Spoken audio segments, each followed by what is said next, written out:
Сейчас в эфир выхожу. Так, ассаламу алейкум, Сюрли Кёльшу, в армии Мохкве.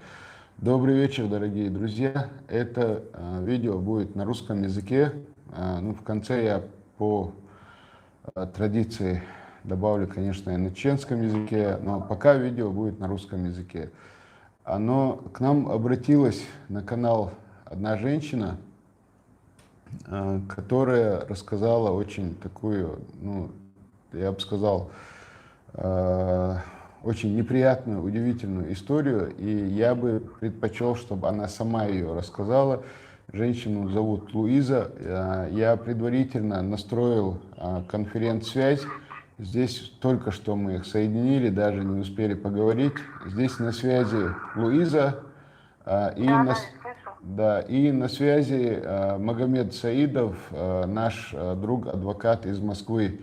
Он из нашей группы адвокатов, скажем так, нашими друзьями делегирован для того, чтобы сегодня послушать Луизу, подробности послушать. Он сам еще пока подробности все не знает, хотя мы предварительно этот вопрос обговаривали.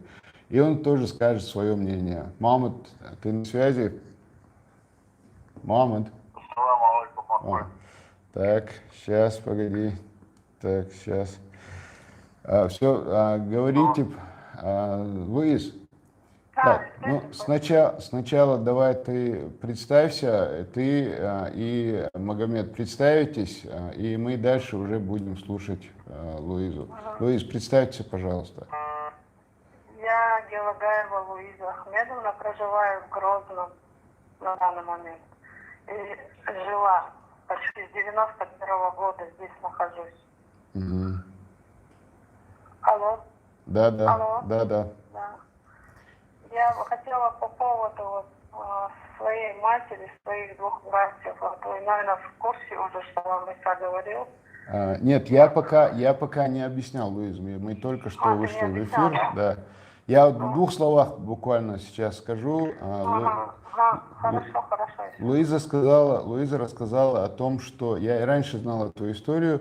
Луиза рассказала о том, что ее мама и ее братья в Казахстане сейчас, несколько дней назад, их задержали, арестовали.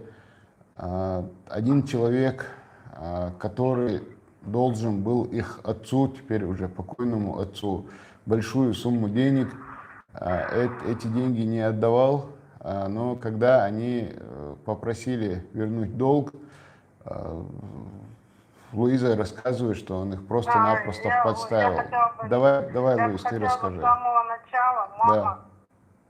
Мама слышит, да, мама слышит. Я бы хотела с самого начала рассказать. Да, я все слышал. Поясните относительно того, как произошло. Просто наша семья всю жизнь проживала в Казахстане.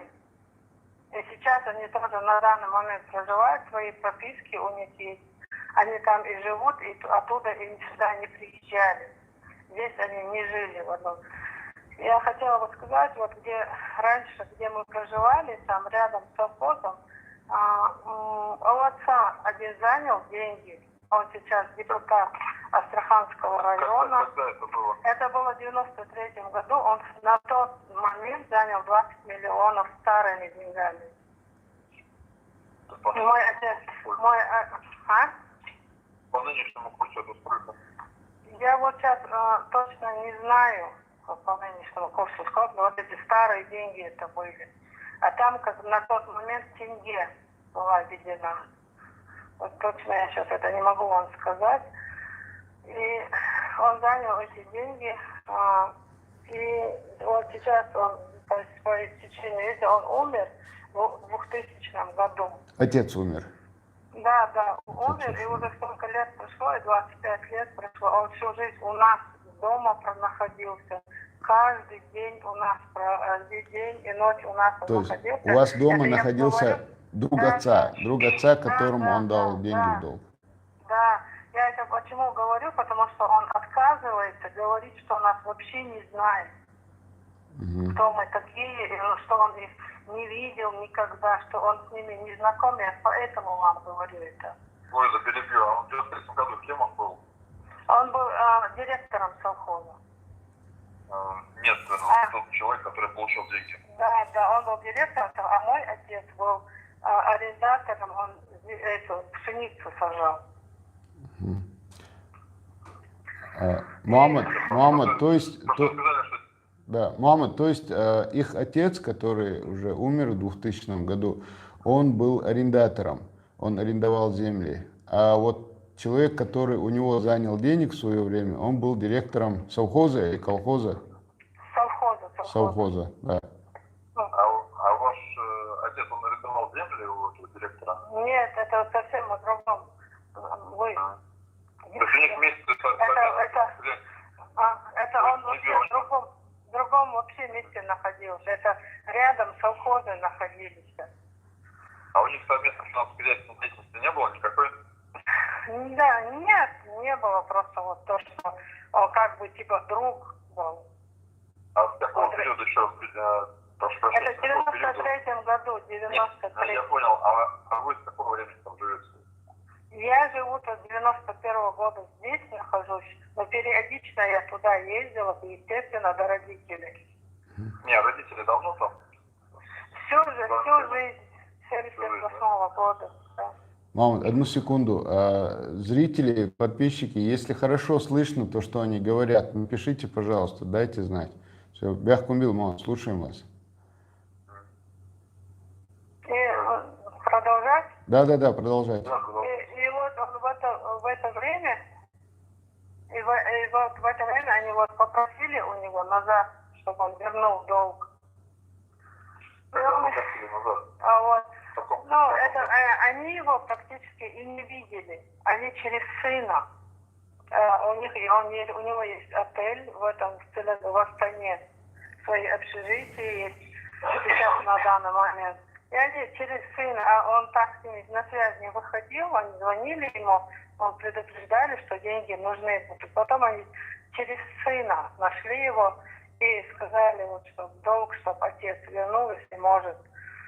Потом они его последний раз видели в октябре этого 18-го года, в октябре. Потом он в январе, вот 12 января это было, он их сам позвонил, сказал, чтобы они приехали туда. 12 января 2019 года, да? Да. Потом они туда поехали, мои два брата и мать туда поехали. Они туда, вот это, Востраханка называется это место, этот район, где он проживает. Они туда приехали, он вышел, вынес деньги, это 2 миллиона тенге казахскими деньгами, и сказал, я вот сейчас вам эти деньги отдам, а за остальными я потом сам вам позвоню, и вы придете потом за ними. И они говорят, мы садимся в машину, такие радостные, что вот столько отдал. И откуда ни возьмись, говорят, ОМОН на них накинулся. Они два брата скрутили, но мать они не тронули, отвезли в этот на участок. Мама одну ночь там переночевала, этот адвокат ее вытащил, а эти два брата 12 января по сей день они там сидели. У них были суды, 2-3 суда были. И он абсолютно категорично отказывается, что он их и не видел, и не знает, что он вообще, что они приехали с Кавказа, что они его шантажируют, что они его, как это называется, захват или как у них там называется, я даже уже эти слова забыла. Ну, деньги у него вымогают. Да. И что вообще их и не знает. Но вот этот священный месяц, вот эти 3, 4, 5, он клялся, божился. А у нас есть фотографии его, где он там с отцом сидит. Они начали на суде показывать, но он отказывается говорить, что это вообще не он. Когда она говорит. Из Басара в Бугумбай. Бугумбай? Да, из Басара в Бугумбай. Казимир. Из Басаров? Басаров. Из Басаров Бугунбай. Бугунбай, да. Он депутат Астраханского района. А с какого периода он депутат? А? С какого периода он депутат? Это, наверное, после уже 2000, я даже не знаю. После 2000, наверное, стал. Скажите, а вот два брата какого года рождения? Брата? Да. 71-го 1 год, другой 79-го года. Этот старший брат, Муаммад, этот старший брат, у него сахар. Он вообще там ни при чем. Он приехал из России, он просто с ними туда поехал. А у мамы сейчас, вот брат туда ездил, говорит, одышка страшная, она вся больная. Ей срочно сказали лечь в больницу. Они вообще не ожидали такого поворота. Нет, я не про это, Луиза. Тут дело чуть не в этом.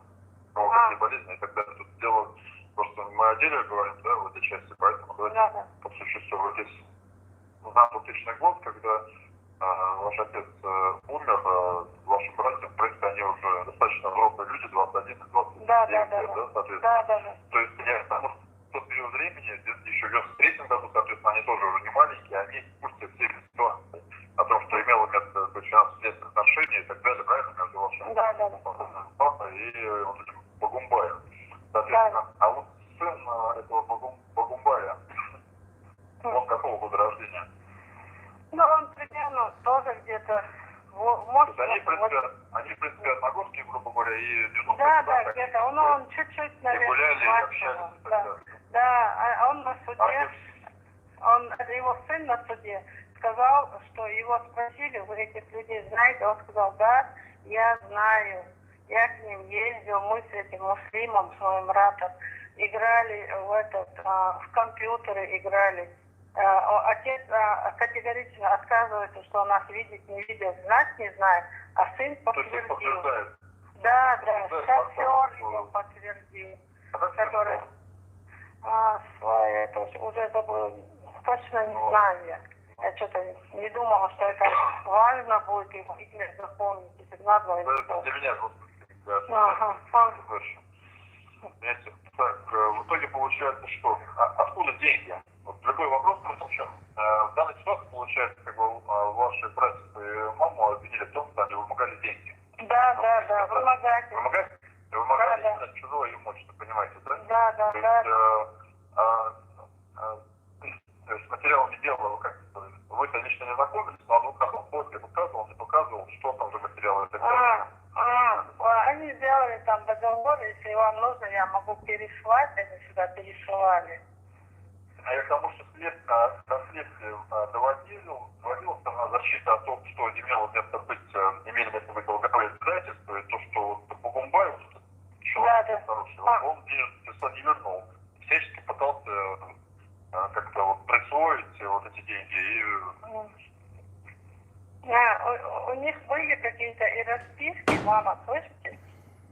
Нет, Луиза, вы мне я вам задаю вопрос в том, что сторона защиты, она доводила до следствия факт того, что Багумбай должен денег, и то, что они именно ехали к нему и общались по поводу денег, которые он должен им. Да, нет, это один момент. Второй момент, если да, то как-нибудь следствие проверяло доводы стороны? Они ничего не проверяли там. У них был этот адвокат, они ничего не проверяли там. Ничего не проверяли? Вот что, да, вот что именно, что они и свидетели-то нормально там не слушали. Я понял. Вопрос, далее, смотрите, вот ключевой момент какой? Были ли вообще, то есть нужно первое, это доказать факт того, что деньги вообще у вас были на тот период времени, понимаете, да? И второй момент, доказать факт того, что на 93 год, соответственно, денег у Багумбая не было. Потому что если у него были бы эти деньги, у него не было необходимости брать их у вас, соответственно.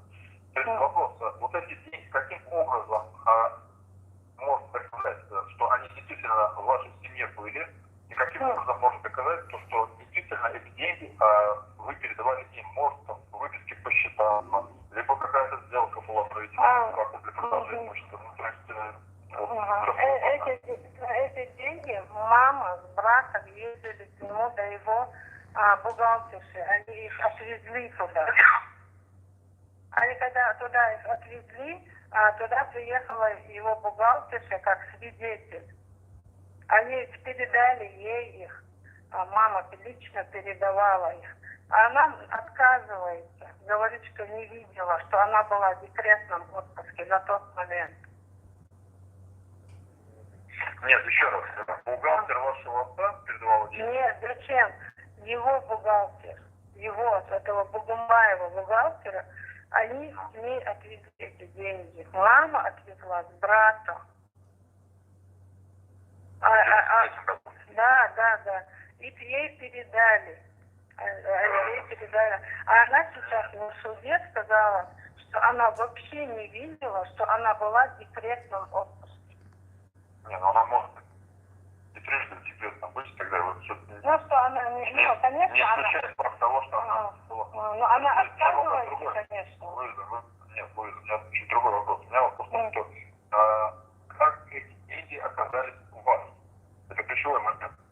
Ну, как у нас оказалось? У меня отец занимался, у него 2000 гектаров земли было. Вот. То есть, в чем, если, может, есть какой-то человек, который скажет, был, то есть я купил у них там технику на 20 миллионов, вот я им дал деньги. Соответственно, сам факт того, что у вашего отца были деньги, грубо говоря, знаете, чтобы их кому-то передать. Может, со счета снимались эти деньги, может, есть какое-нибудь подтверждение того, что эти деньги действительно у вас были? У него некоторые расписки, мама. Он, вот этот архив, который у него был, он, говорят, его сжег сам. Сжег сам кто? Да, вот Бугумбаев, вот этот казах, он, говорит, его сжег архив. Нет, но расписки-то должны быть у вас, а не у Бугумбаева. Ну, у нас вот были, когда отец умер, они сюда приехали, когда в дом влезли кто-то, они украли сейф. Вот в этом сейфе были некоторые... В каком году? В 2000-м. Когда отец умер, они сюда же приехали его хоронить. Специально заявление на совершенное преступление? Нет, они же не знали, что так до этого дойдет, что он так начнет в этом. Нет, вы смотрите, просто я вам задаю такие вопросы, которые он и прокурор задаст, понимаете? Да, я понимаю. Поэтому нужно как-то относиться спокойно. Считайте, что это идет допрос, грубо говоря, что следователь вас запрашивает, либо адвокат. Мамад, можно буквально 10-15 секунд? Тут люди заходят, они просят сказать, в чем дело. Я вот в нескольких секундах скажу, в чем дело. Хорошо, вы продолжите. Дигдуй? Суть дела такая. Обратилась женщина, зовут ее Луиза. Буквально несколько дней назад ее два брата и ее мама осуждены в Казахстане, на 9 лет осуждены оба брата и на 7 лет осуждена ее мама за вымогательство. Она рассказывает о том, что ее семья жила и живет, в принципе, в Казахстане, что в 1993 году ее отец занимался бизнесом, связанным с сельским хозяйством. У него был очень хороший друг, директор местного колхоза, который часто у них гостил в доме. Их отец дал этому директору колхоза, по его просьбе, дал в долг деньги, 20 миллионов тенге, теми деньгами, которые были в 1993 году. Вот. Нет? 20 миллионов старыми деньгами. 20 миллионов старыми деньгами. Сумма сейчас не столь важна. 20 миллионов он дал своему другу, директору колхоза, в долг в 1993 году. В 2000 году их отец умер. После этого их семья неоднократно обращалась к этому бывшему уже директору колхоза с просьбой вернуть долг отца. И получилось так, что вот буквально 12 января вот этого текущего 2019 года он сказал, что он вернет долг, пригласил их в гости, они к нему пришли, он им отдал часть долга, проводил их, и когда они вышли из его дома, их схватил ОМОН. Оказалось, что он заявил о том, что у него вымогают деньги. И несколько месяцев уже шло вот это самое следствие, и буквально несколько дней назад суд осудил якобы как бы за вымогательство вот маму Луизы и двух братьев. Да, мать их как организатор, в общем.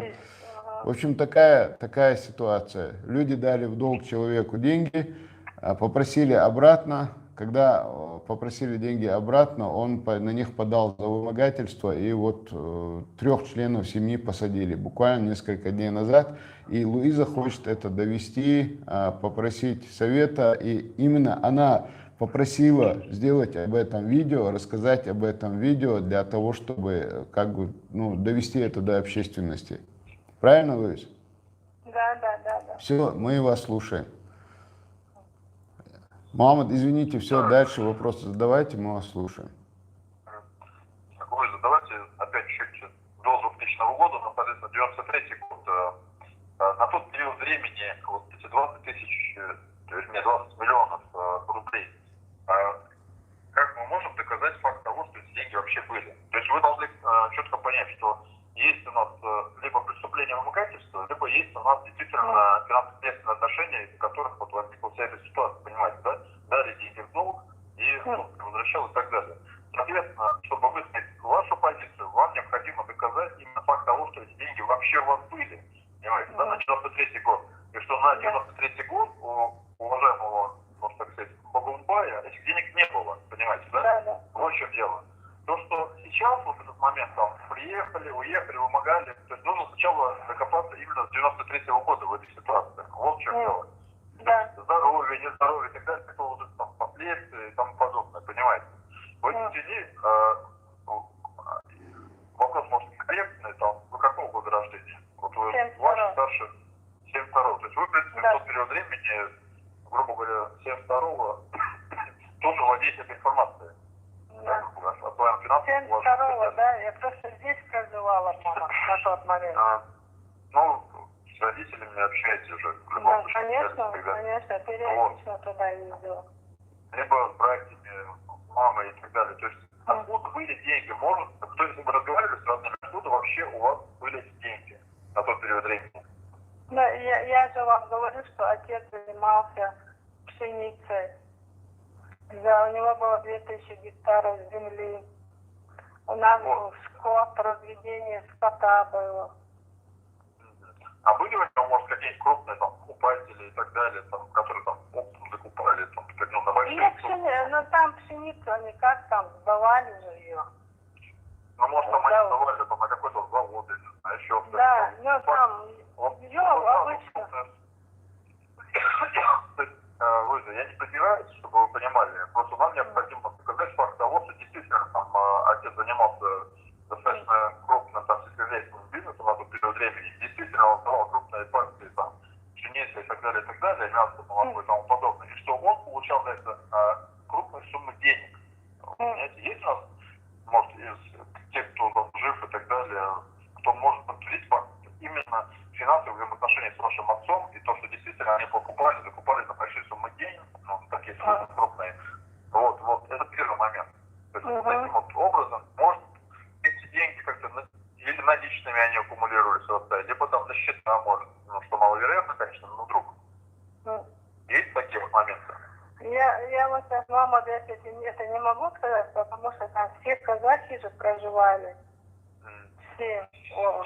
И естественно, как вы думаете, что за кого они будут там?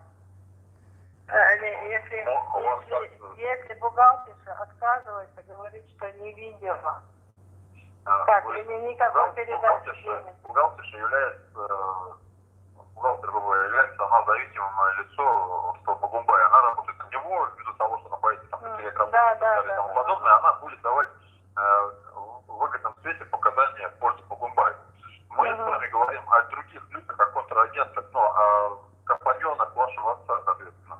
То есть в первую очередь, можете записать себе, что в первую очередь необходимо установить лиц, которые на 93-й, там, 5-й, до 2000 года, грубо говоря, 90-х до 2000-х годов именно вели совместный бизнес с вашим отцом, который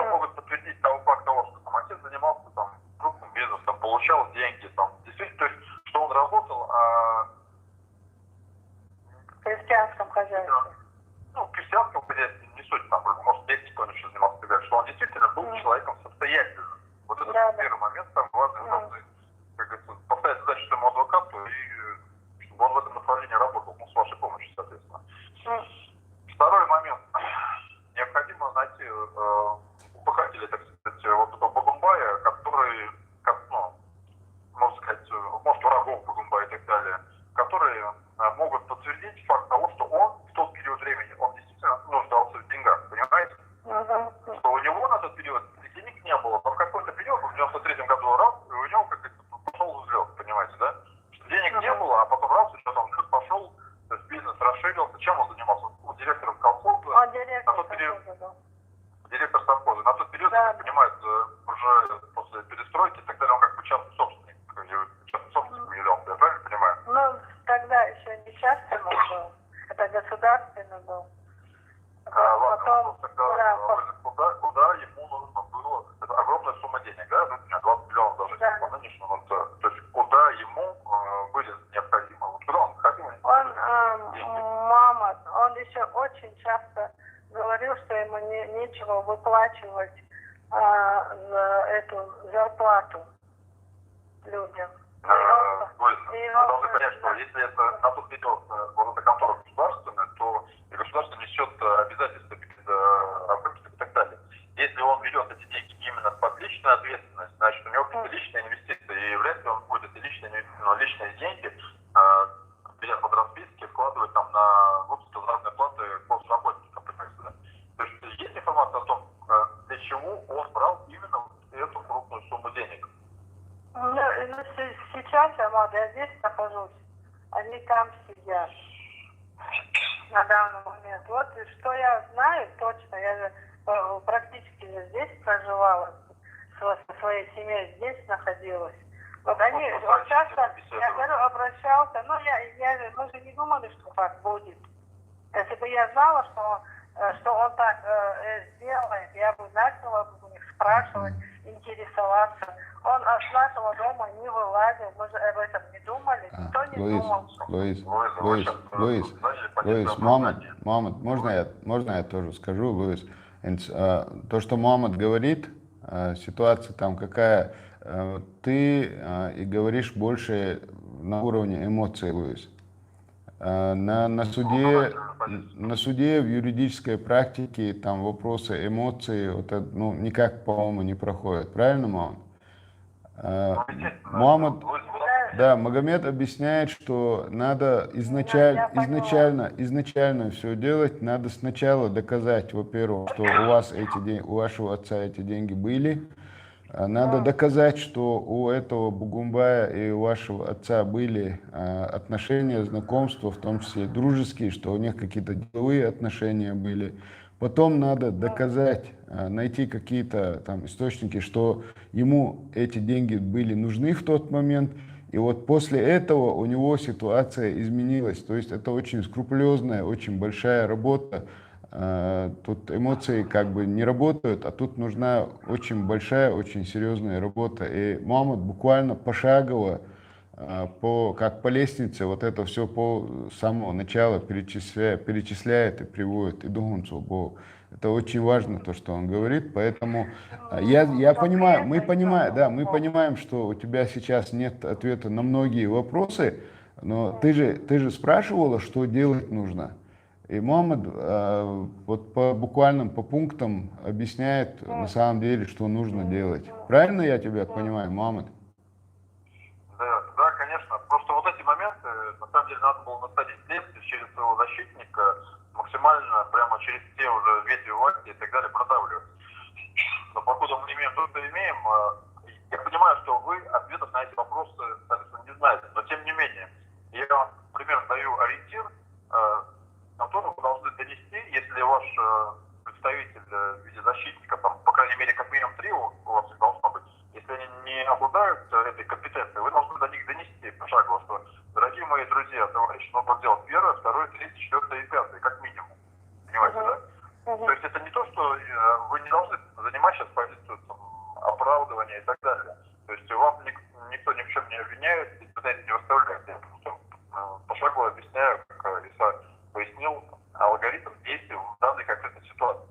Что это не больше, не меньше, именно с точки зрения юриспруденции.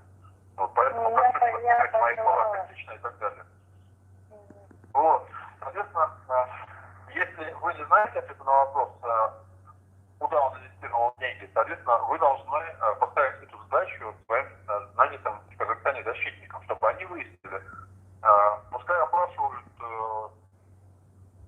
пускай для начала они имеют прямой доступ и к вашей маме, и к вашим братьям, непосредственно у них выяснят вот эти вот сведения.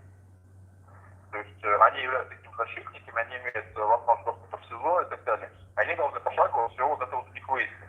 Соответственно, из-за этого, понятие, либо будет действительно вымогательство в конечном итоге, потому что вот этой вот начальной стадии никто не занимался, понимаете, да? Либо все-таки Фемида в какой-то момент через апелляцию, кассацию, верховную и так далее, через ЕСПЧ, все-таки она повернется лицом к вам и действительно признает факт, что закон не сработал в должном месте. Будем надеяться, да, что это. Поэтому второй момент, необходимо запишите, или вот как считать нужно, что второй момент. Первый момент, необходимо доказать, были ли деньги на 93-й год у вас. Второй момент, необходимо доказать факт того, что у уважаемого Бугумбая денег таких не было, и он нуждался в этих деньгах. Третий момент, необходимо выяснить факт именно, куда он инвестировал эти деньги. То есть он, может, там построил какой-то завод, я не знаю, еще что-нибудь, может, он дом построил, и доходы у него одни, соответственно, понимаете, да? Сколько у него там зарплата, грубо говоря, была. Если он директор колхоза, соответственно, он сидел на какой-то зарплате в любом случае, если он госработник, там 200 рублей, может, 300 рублей, я не знаю сколько. То есть он не мог себе построить там дом, не мог построить себе какое-то хозяйство и так далее, без, допустим, судных там обязательств и так далее. То есть он не брал никаких кредитов и так далее. То есть нужно задать вопрос, а где ты, вот, уважаемый Бугумбаев, на какие какие-то денежки ты построил себе там сарай, не знаю, дом или еще что-нибудь, понимаете, да? А он скажет, я не знаю, а какой у вас был доход, уважаемый Бугумбаев, на тот период времени? Сколько вы получали зарплату? Там 300 рублей. А построили вы там здание сооружений активов на 20 миллионов рублей, понимаете, да? То есть, в этой связи возникает уже резонный вопрос к нему. Соответственно, вот эти ваши защитники, они должны в таком ключе работать. Поэтому второй вопрос, что у него не было денег, третий вопрос, куда он их делал, куда он инвестировал. Куда он инвестировал, соответственно, я думаю, должны пояснить и ваши братья, и ваша мама, которая, соответственно, вместе жили, там папа в любом случае рассказывал, переговаривал и так далее, что там, мама, наверное, спрашивала, там, вот куда ты наши деньги делают, теперь что у нас там происходит. А он должен, наверное, был говорить, вот он сейчас он там построит, сейчас он там что-то запустит, и он вернет, там, грубо говоря. Вот какой-то информации, в любом случае, ваш папа, он делился там с родными и близкими, понимаете, да? Вот. Так, это третий момент. Четвертый момент. Есть ли между вами, вашим отцом покойным и Бугумбаем совместные друзья, товарищи и так далее? Либо бизнес-партнеры, либо просто по интересным друзьям, на рыбалку ходили вместе, на охоту и так далее, понимаете, да? То есть это те связующие звенья, которые могут подтвердить факт того, что между вашим отцом и вот этим вот Бугумбаем действительно были какие-то дружеские, рабочие, товарищеские или иного рода отношения. Есть ли такие люди, кроме показаний сына Бугумбая, который подтверждает факт того, что он в детстве и так далее там находился и дружил с ним и так далее? Есть ли у нас вот такие вот связующие звенья?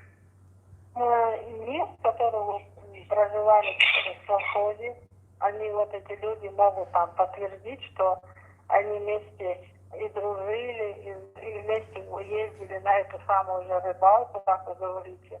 Вот. Но это одно, Специалисты допрашивались в федеральной степени, есть у вас такие сведения?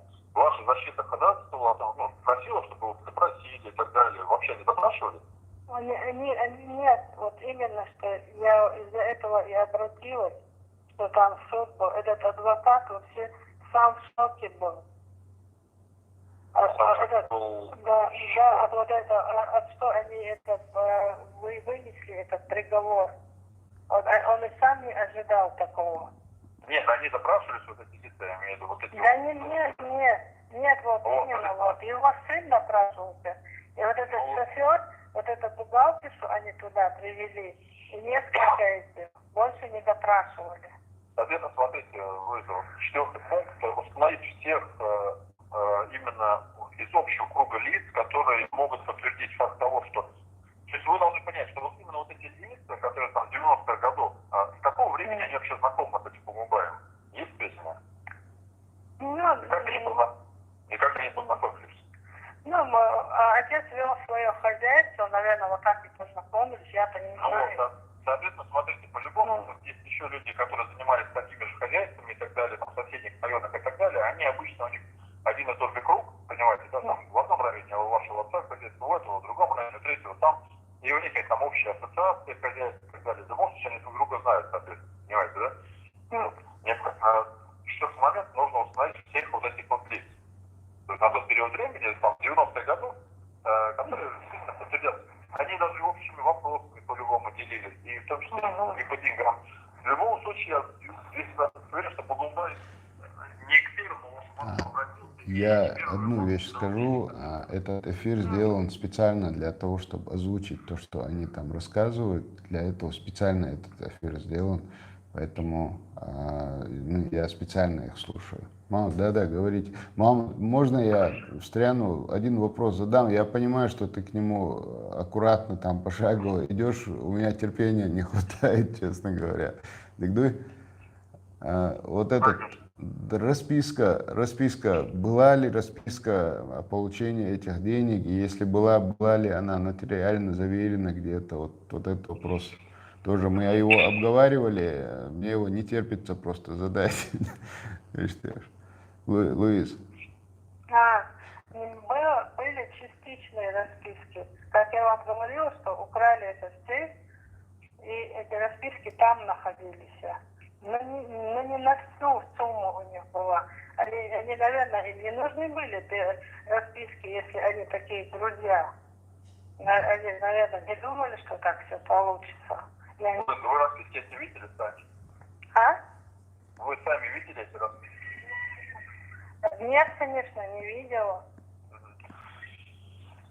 Так, далее. Я могу продолжить? Да. Вызов вопрос. А есть ли сведения о том, что на какой период вообще давали деньги в долг? На год, на полгода, за неделю, на 5 лет? Именно время там не устанавливалось, и конкретно не давалось деньги. Не только один, чтобы он помогал. Там у отца было очень много друзей на тот момент. Просто если был, допустим, какой-то срок, они в любом случае должны были потом быть вопросы, там, Богумбай, когда ты деньги отдашь, и так далее. Я просто уверена, что отец у него это не спрашивал.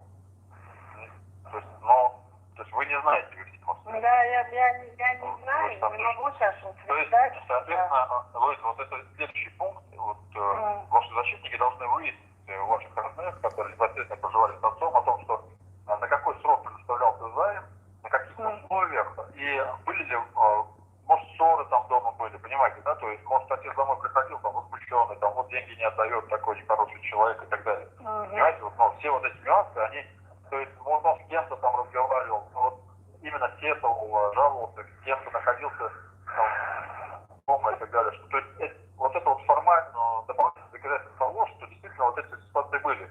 Может, он с кем-то ходил, может, мама или братья, они подскажут, может, кто-то был еще, они на троих, на четверых разговаривали, там, с Богумбаем, слушай, когда ты деньги вернешь, кто-то при этом присутствовал, понимаете, вот все вот эти нюансы.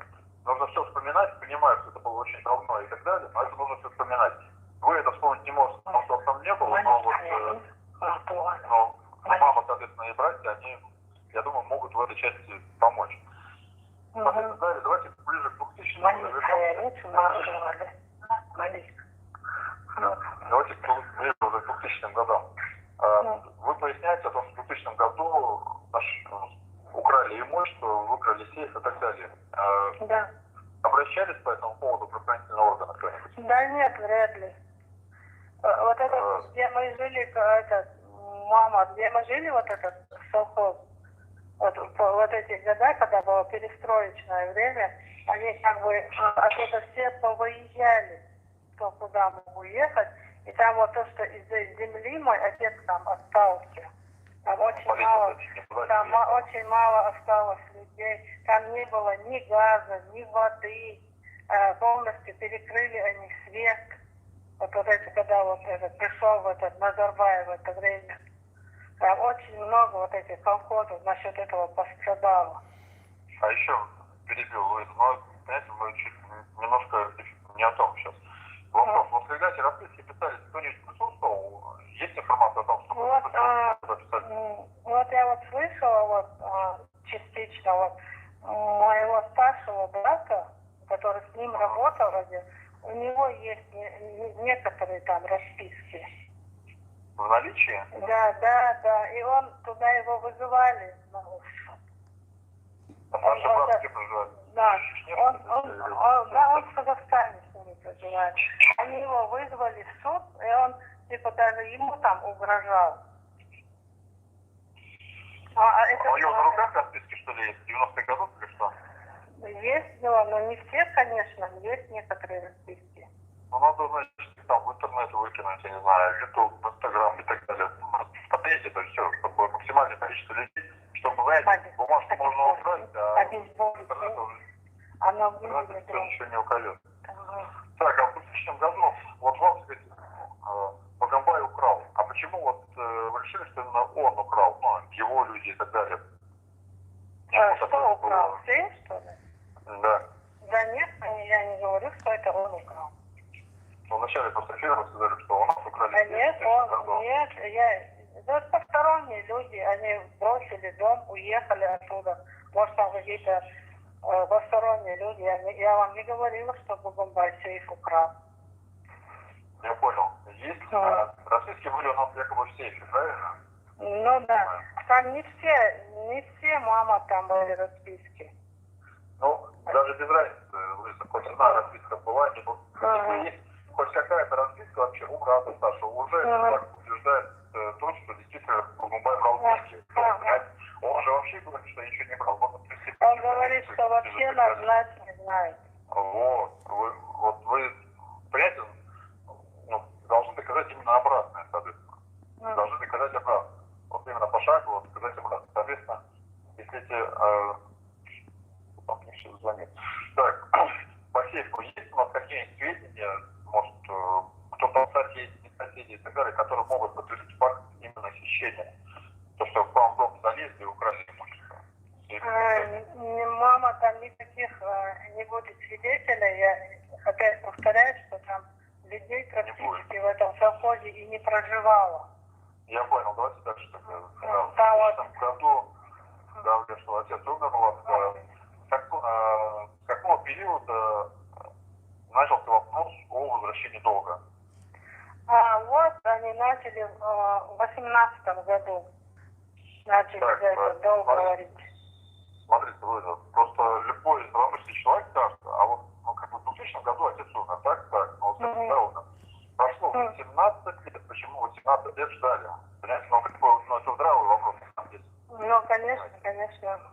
Вот, в этой связи, может быть, там были не раньше, там, в 2000 году и так далее. Да нет. Да нет, да? То есть, как бы через 18 лет вспомнили о долге.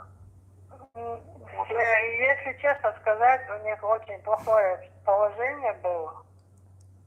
Очень плохое. У них ничего не могли дальше себя реализовать, как-то работать, дальше у них ничего не шло. Они поэтому решили попросить у него. Просить у него. А есть у нас, как бы, 18 год, уже 21 век, соответственно, может, аудиозаписи, видеозаписи скрытые, там еще на диктофон там. Он на диктофон все мамины разговоры, кстати, записал. Но она, естественно, на эмоциях тоже, конечно, у него просила, даже очень на эмоциях была. Он это все записал. А вот это... Луиза, у меня чуть другой вопрос. Луиза, у меня чуть, несколько не в ту сторону вопрос. Ваш брат, один, второй, мама, выводили ли на откровенный разговор Багамбая о том, что, дорогой Багамбай, наш друг, товарищ, друг семьи, вот мы тебе тогда-то, в далекие 90-е дали 20 миллионов. Вот ты же должен денег, куда ты их дел, когда ты их вернешь? Вот такая этой записи он подтвердил факт того, что деньги получил, и то, что он вернется. Ну да, мама, естественно, он такую запись не будет же это афишировать, что так ему красиво, так просили, да. Луиза, я не об этом. Ваша сторона, там, либо мама, либо братья, они сделали такую запись? Нет, я знаю точно, нет. Не делали никаких записей. То есть, по факту, получается, он там сделал какие-то короткие записи в тех моментах, когда ты нам деньги дашь, ты нам вернешь и так далее. Да. Он все записи сделал, что мама с ним там на эмоциях у него на завтра сегодня. Вот эти, и он это предъявил это на суде, эти все записи. Они даже детализацию звонков не сделали, что он их сам названивал, просил, чтобы приехали они. Он несколько раз их просил, чтобы приехали, потом на полдороги звонил, я куда-то выезжаю, то ли совещание, то ли что-то, потом завтра приедете, а это они ничего не сделали. Я понял, вы все понял в этой части. А в период с 2000 года по 2018 год было общение между семьями? Вот я вот только, мама, чтобы сказать, чтобы они тесно там как-то общение у них было, я не знаю, я не могу вам это сказать. Я не могу. Вот они вот говорили, он частично там, я не знаю, что между. Не могу вот точно утверждать, да, я не могу сейчас это. А потому что я говорю еще раз, что я здесь проживаю. Нет, вы можете просто сказать, не знаю, что какую-то часть расписывать, но я же не говорю, там, что должны знать. Я к тому, что вот эти вот 18 лет, может, какие-то дела были между вашими братьями и сыном Погумбая, они же, вот, как товарищи. Один раз я помню, что после смерти отца, что он им зерном отдал, какой-то долг зерном в то время. Вот я сейчас это вот, точно не могу сказать, это когда было, это сколько было, я просто не могу вам это сказать сейчас. Да, в общем, смотрите, резюмирую. Мы, в принципе, всю информацию у вас уже получили, по большому счету. То есть, резюмируя, у нас остается только именно спасательный круг, это копаться, еще раз копаться в этих 90-х годах злосчастных. То есть выяснять о том, что деньги были, о том, что у него их не было, о том, что он их получил, и о том, что он на эти деньги сделал. Соответственно, с учетом его дохода. То есть нужно доказывать факт того, что у него доходов не было, что он был госработником, получал только зарплату и так далее, и что те активы, которые он получил на эту сумму, никоим образом по-другому, кроме как за счет инвестиций с третьей стороны, произведены быть не могли.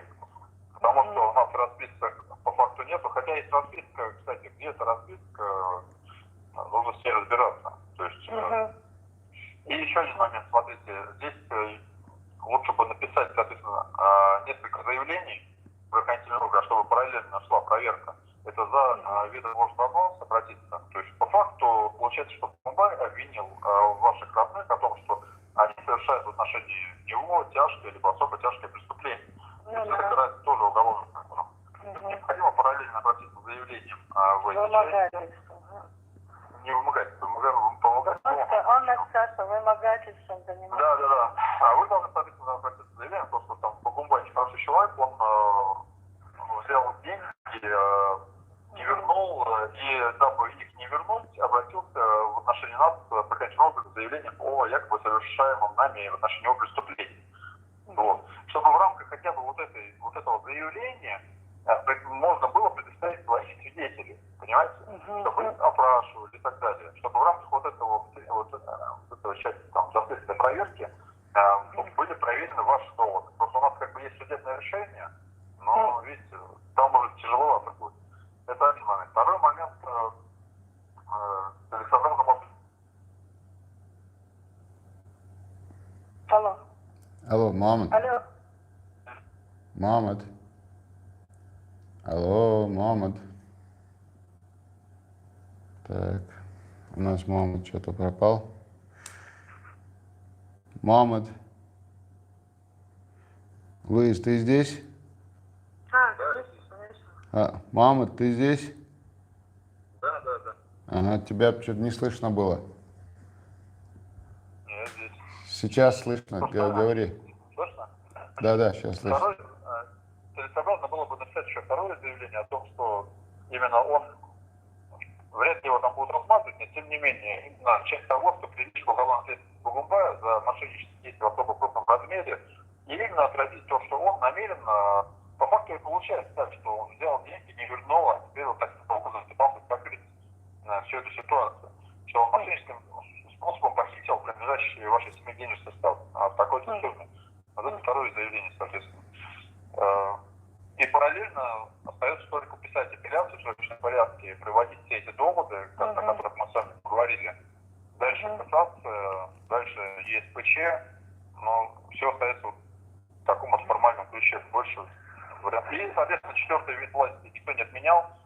Пытаться максимально тиражировать это на территориальных пабликах, может быть, еще где-нибудь. Если молчать, это точно результата не даст, но если начать говорить, уже хоть шанс какой-никакой не появляется. Поэтому, может, там диаспора у вас выстанет, там еще что-нибудь, что... На диаспоре мы обращались. Не, я имею в виду всякие, может, радио, телевидение, телевидение, новости, еще что-нибудь местное, не местное и так далее. Там, в интернете, там, в Ютубе. Сделать именно в таком вот ключе информацию о том, что вот так и так и так посадили всю семью, нехороший человек Бугумбаев, мошенник, вор и так далее. Вот такие-то действия совершил. Это нужно максимально пытаться донести. Что вот следователи там, судьи, все либо они намеренно, либо по незнанию действуют в интересах преступника, покрывают там нынешнего чиновника, он там депутат или кто он, грубо говоря, что в таком ключе. Депутат, мне вот покрывает своих же, там, предвзято относятся, там, чеченцев и тому подобное. Ну, вот в таком ключе, как бы, вот здесь правовая сторона и медийная часть, там, но больше даже не знаю, что вам посоветовать. А так, пытайтесь доказывать именно 90-х годов. Можно вопрос, мама? Да, конечно. Можно вопрос? Да, конечно, слушаем. С 93-го года, если это было уже 25 лет прошло, 26 пошли. Естественно, там совхозов никаких нету. Там все расформировали давным-давно. Там и людей-то не проживает. Это кто будет там что-то доказывать, какие там свидетели есть. Естественно, против него туда свои никто не пойдет. Никто не будет свидетельствовать ради нас. Ради этого. Естественно, против нас это все пойдет. Даже его же и друзья, которые общие друзья были. Зачем мы им нужны? Они, естественно, за него все будут. Луиза, вы, по-моему, преждевременно как-то сдались, если честно. Если вы в таком ключе как бы рассуждаете, но вы же позвонили сюда, правильно? Обратились? Позвонила, конечно, пока моя мать не умерла, позвонила. Вот. Поэтому, дальше продолжать бороться, понимаете, вот в чем дело. Другого варианта нет, это другое государство, соответственно. И вот я эти понимаю, моменты, да, если вот эти моменты, вот именно адвокаты и так далее не проработали, но вы за это и деньги им платите адвокатам, понимаете? Они должны писать запросы, общаться с людьми, выезжать там на место, спрашивать и так далее, писать ходатайство, то есть это огромный объем работы. И я не говорю, что это вы должны делать. Есть обученные люди, специалисты, адвокаты таковыми являются, то есть это их работа в том числе, через разного рода инструменты, понимаете?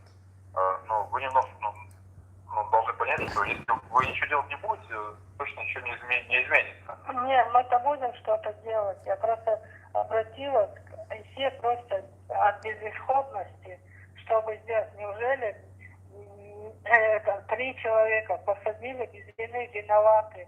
Неужели на это нет управы? Неужели в суда ничего нет? Я поэтому обратилась. Я знаю, что нужно бороться, я знаю, что там очень трудно придется. Я знаю, что там казахи за своих стоят, Я знаю, что за нас там никто не будет. Это я все знаю. Но, может, чеченцы там все-таки есть, которые рядом проживали и тоже вели деятельность, правильно? Были чеченцы, они оттуда все выехали, там их нет. Ну вот, Уже есть, они но давно здесь живут. на тот период они были там? На тот период у нас, где мы проживали, там чеченцы вообще не жили. Нет, я имею в виду на период 90-х годов, когда все это происходило, там были чеченцы? Нет, там не проживали, там одни казахи, русские были, где мы вот в этом совхозе жили. Вот в параллельном совхозе тоже, тоже, я не помню, я бы знала, бы, если кто там проживал из чеченцев, что там есть они. А вы с какого года там не живете? Я с 91-го года я здесь нахожусь. Ну вот видите, вы с 91-го года здесь проживаете, а все ваши братья и так далее, они там живут, правильно? То есть вы как бы утверждаете, не обладаете достоверными сведениями о том, что они там не живут, те там не живут и так далее. Вы находились в совершенно другом государстве на тот период времени, и утверждать, как минимум, вы не можете достоверно, правильно? В этой части необходимо выяснить эту информацию вашей мамы и братьев, соответственно, которые, я думаю, больше обладают сведениями о том, что там, как и было. Поэтому вот эти вот задачи надо поставить защитникам, адвокатам, чтобы они у них выяснили. Может, получится. Если получится, будет хорошо. Вот в чем дело. Воспринимайте слова Шлосс правильно. Понимаете, в чем дело? Ясно. То есть, но здесь эмоции, бело, но они будут лишние. Они вам точно ничем не помогут. То есть, есть алгоритм действий, который нужно придерживаться. Поэтому бел, но вот эти вот моменты, они ничем вам точно уж не помогут. Ну да, я знаю. Просто я предполагаю, как прошлый работник следствия, я предполагаю, что там было в вашем уголовном деле. Есть Богумбай двигатель, есть там два брата и мама, которые вымогали, есть аудиозапись, в котором они вымогают, и все. Состряпали за 2 месяца. Состряпали за 2 месяца дело, направили. Да. И вот эти доводы никто не проверял вообще. Ни одной раз никто не проверял. Вот в чем дело. Понимаете? Поэтому и ваши доводы тоже никто не проверял. Наверное, они написали поручение, там, следственным лицом поручение, проверить доводы там, обвиняемых таких-то. И оперативник, не уходя из кабинета, написал, что да, мы там проверили, все остальное прочее, и не подтвердилось, либо нету сведений, имеющих оперативный интерес. Все. А если им это не нужно, значит, это нам нужно все-таки, правильно? Поэтому нужно самим выяснять, ходить по адресам, по домам, запросы, по домовым книгам, еще что-нибудь там, и так далее. Да, это мама, если бы вы просто бы прочитали бы цивильный приговор на 2 бумажках, на 3 человеческие жизни они, можно сказать, загубили там. На 2 бумажках. Я вообще в этих делах не разбираюсь, и то мне смешно было, когда я это читала. Ладно. Я поняла вас, мама, что надо делать. Алло. Да. Алло. Мамад. Луис. Да, сейчас слышу. Мамад, кстати, она мне вот буквально перед тем, как я к тебя подключил, сказала, что они наняли адвоката вроде бы в Осетии, и она то ли выехала, то ли выезжает женщина туда. Да, Луис, правильно? Завтра, да. Завтра выезжает. Вылетает из Москвы она. Ага. Ну, давайте так. Луис, ты попросила эту историю озвучить. Я предложил, чтобы ты сама это сделала, чтобы ты сама рассказала, правильно? Так, и я в группу наших адвокатов, чуть не сказал депутатов, в группу наших адвокатов обратился, вот, рассказал вкратце эту историю, многие наши адвокаты со своей стороны свои мнения сказали, но все договорились, что Мамад выйдет в прямой эфир с нами и как бы и более подробно тебя выслушает и скажет и то, что они там говорили, свое мнение уже по этому поводу скажет. Диктуй. Будем считать, что это у нас первый эфир. Диктуй. И дальше мы еще... Так, давайте сделаем так, Мамед. Наверное, давайте Луиза достанет вот этот вот приговор, который был. Она же может этот приговор получить, правильно? Да, он у меня на телефоне здесь. Я могу Вот, вам его тем скинуть. более. Тогда приговор вы посмотрите, Мамед, обсудите, не знаю. Так вот эта женщина, адвокат, которая туда уже в Казахстан прилетит, с ней тоже свяжемся, узнаем. Луиза, она не специалист, она говорит на уровне эмоций. А вот пообщаемся с адвокатом, который завтра туда вылетает, и посмотрим, и дальше будем уже как бы продолжать, возможно, наше участие как-то. Да, мам? Да, конечно. Хорошо. Дикту. Луиз, ты заметила, еще раз говорю, ты вот, это для тебя очень большая потеря, это катастрофа, но тем не менее, с той стороны, как бы, никаких, скажем так, никаких эмоций, грубо говоря, математически они все подвели к тому, что твоя мама и твои братья виноваты. На эмоциях выстраивать защиту бесперспективно. Мамад это все вот сейчас целый час, можно сказать, объяснял. И Мамад опять же по пунктам, пошагово как бы все это озвучивал. Мы не зря это озвучивали, мы не зря это все показывали, в том числе для того, чтобы наши подписчики знали, что вопросы вот так надо рассматривать без эмоций.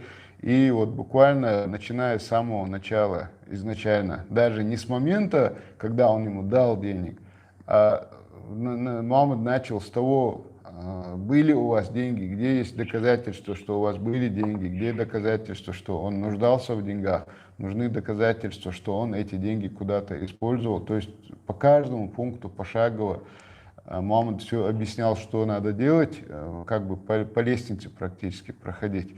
И это очень большая, это очень серьезная работа. Разом это точно не решить, это слишком серьезная вещь. Я правильно понимаю, мама? Да, естественно, да, конечно. Дикту, так, давайте мы тогда на сегодня эфир завершим, Луиз. Диктуй. На сегодня эфир завершим. Нас даже в настоящий момент 103 человека смотрят. Они уже второй час, получается, с нами в эфире. Мы дальше уже... Ты хотела как бы обнародовать эту историю. Мама тоже говорит, что надо придать огласку. Поэтому то, что было на Ютубе, будет на Ютубе у меня находиться.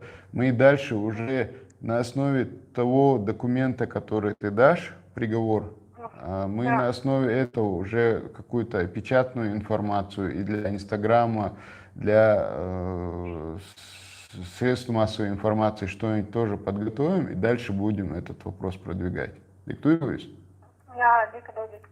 Все, давай. Я перешлю это приговор, кому надо. Да. Скажите, потом Да. я Ну, ты мне пришлешь, а я перешлю и Мамаду, и в группу адвокатов нашу перешлю. Хорошо? У тебя же мой номер есть? Есть.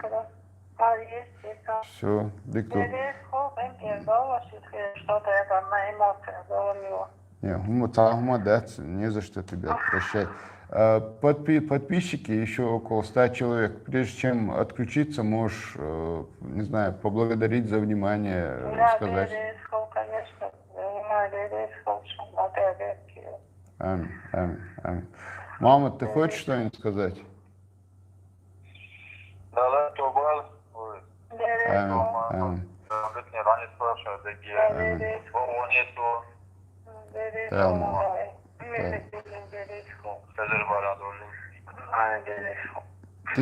Дикту так. Адиктары. Давайте, Луиз, адикел, Мамад, адикелши. Давайте.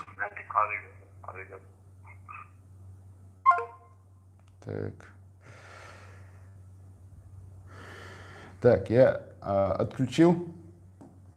В общем, еще раз скажу, для тех, кто зашел позже, обратилась женщина по имени Луиза, рассказала, что я и раньше знал эту историю, знал, что они пытаются получить долг отца, но абсолютно не предполагали, что это вот так вот все повернется.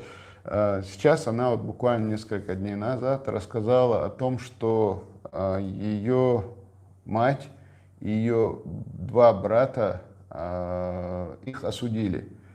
12-го, в общем, история такая, что в 1993 году отец Луизы жил в Казахстане, занимался бизнесом, связанным с сельским хозяйством. И у него был друг, председатель местного совхоза, и с которым они были в очень тесно дружеских отношениях. Этот друг, председатель совхоза, часто бывал у них в доме. Есть, говорит, фотографии, от которых он сейчас отказывается, говорит, что это не он. Но, тем не менее, они дружили. И она говорит, что в 1993 году этот председатель совхоза у их отца попросил в долг по тем временам старыми деньгами 20 миллионов рублей. И отец эти деньги ему дал.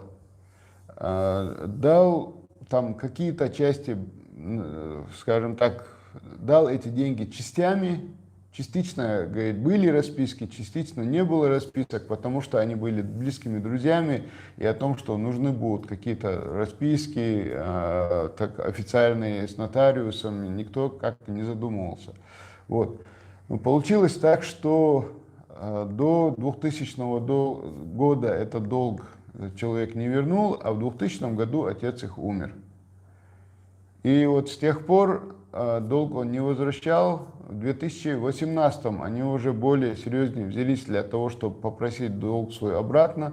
12 января 2019 уже этого года он пригласил к себе для того, чтобы выплатить часть долга, пригласил маму Луизы и ее двух братьев.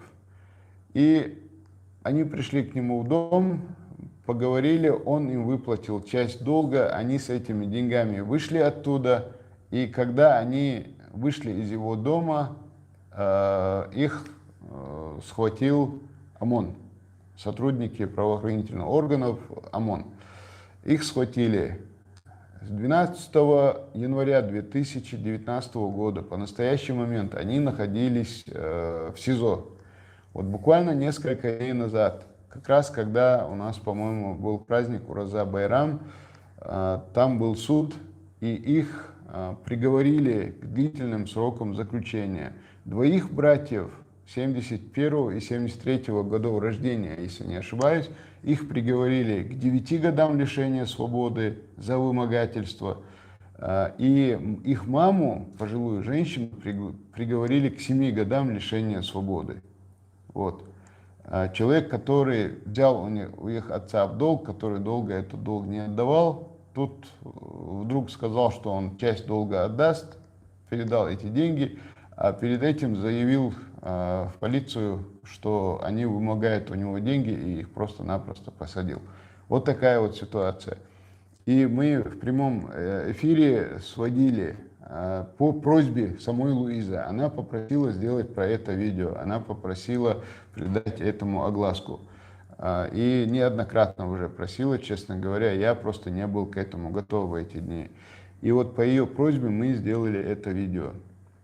В прямом эфире мы соединили ее, Луизу, в конференц-связи и одного из наших друзей-адвокатов, которого вы могли здесь видеть у нас в эфире, Магомеда Саидова из Москвы, нашего адвоката из Москвы.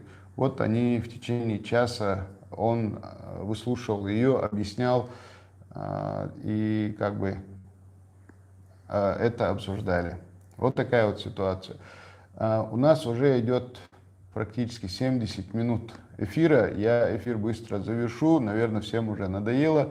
Единственное, я сразу скажу всем, кто, скажем так, приветствовал, говорил салам алейкум, ва алейкум ассалам, салам принимаю. Всем, кто писал здесь какие-то поддерживающие слова Луизы, меня, канала нашего. Вот Boeing 777 до сих пор у меня стоит, это его сообщение. И то, что он предлагал канал поддерживать, лайки ставить. Boeing 777, тебе огромное спасибо. Огромное спасибо всем другим подписчикам, которые писали сообщения. Я сейчас быстренько эти сообщения прочитаю, попытаюсь как можно быстрее и отключусь. Вот такое вот дело.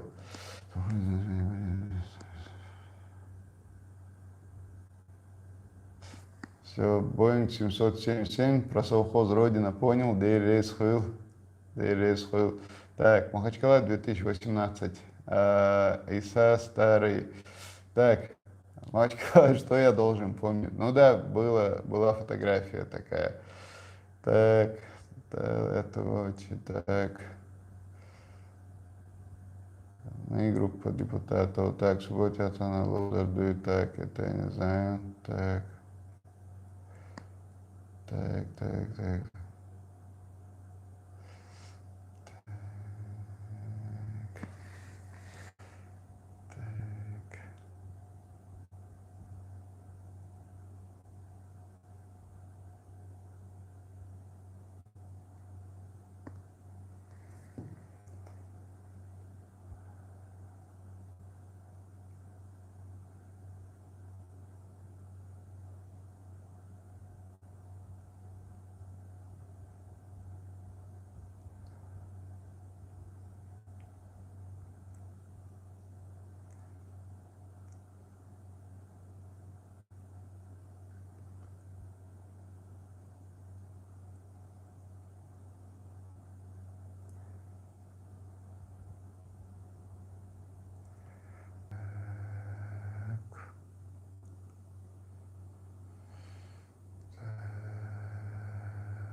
Да, Махачкала, тебе тоже спасибо. За автомат тоже. Так. Дейрейс Масан. Дейрейс так.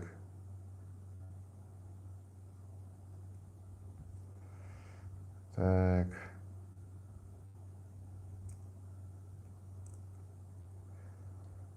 Так.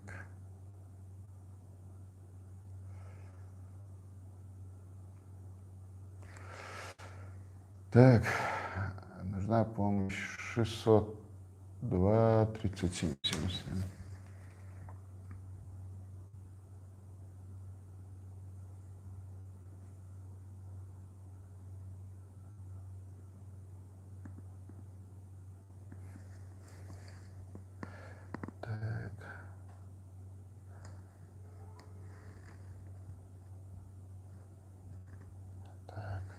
Насчет моста, ассаламу алейкум. Хитсар харномер я не в прямой эфире. Айсауса.